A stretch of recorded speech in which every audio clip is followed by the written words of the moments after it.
You will go through some really tough times in your life. You might be going through them right now. You are not the only one who has had this happen to them. It happens to all of us all the time. Sad to say, we often fool ourselves into believing that life should only be full of happy and enjoyable times, making a false reality. There will come a time when we have to deal with something that tests our limits, even if we try to avoid it. The good news is that as humans, we can control our feelings to a certain point and deal with difficult situations better and with less pain. But just because people have this ability doesn't mean it's easy. We don't learn how to handle our feelings properly as we grow up, which is why I've created this video today. I will talk about temperance. It is one of the 4 major traits of Stoicism. To show this, let me tell you a story.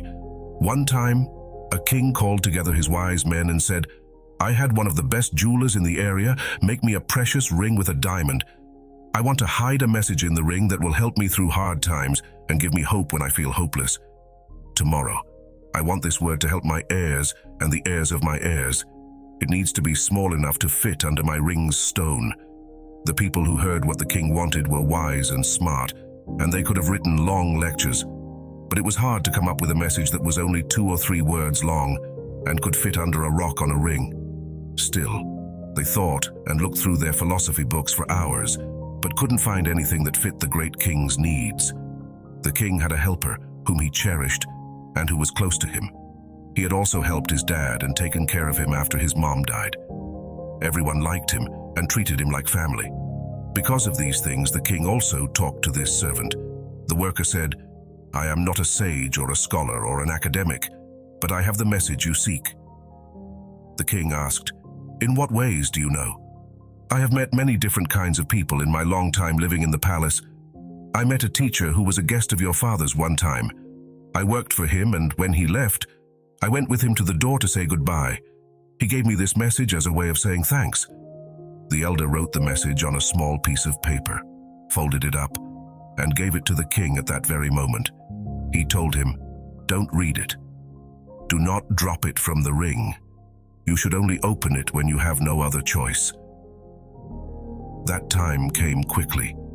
The kingdom was in danger, and the country was attacked. His enemies were after him, and he was running away on horseback to save his life.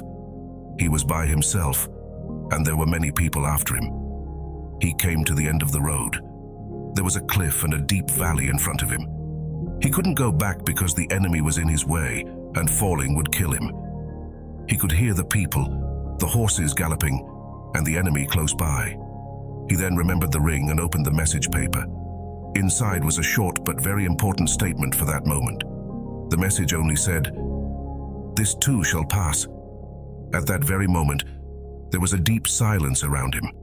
The people who were after him looked like they got lost in the bush or went the wrong way, but there was a huge void around him. He could no longer hear the horses running. The king was very thankful to the servant and the master he didn't know. Those words saved his life. He folded the paper, put it back in the ring, got his troops back together, and took back his kingdom. There was a big party in the city with music and dance on the day of the win. The king was very pleased with himself. The older man next to him said, "Dear king, it's time for you to read the message again." The king asked, "What do you mean?" "Right now, I'm in a state of euphoria and happiness. People are happy that I'm back. The enemy has been defeated."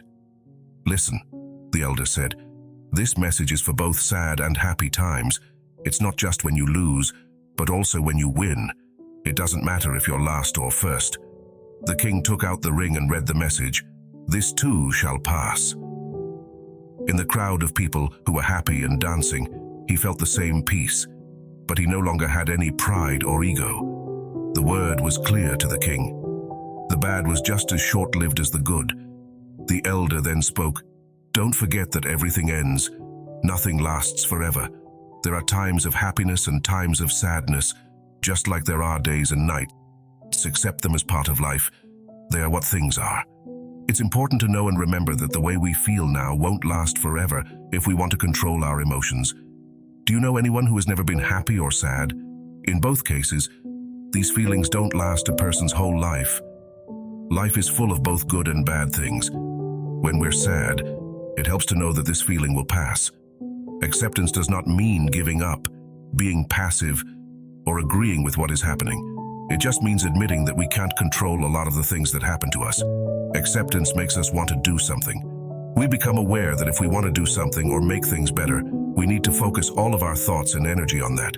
We can move on more easily when we accept something.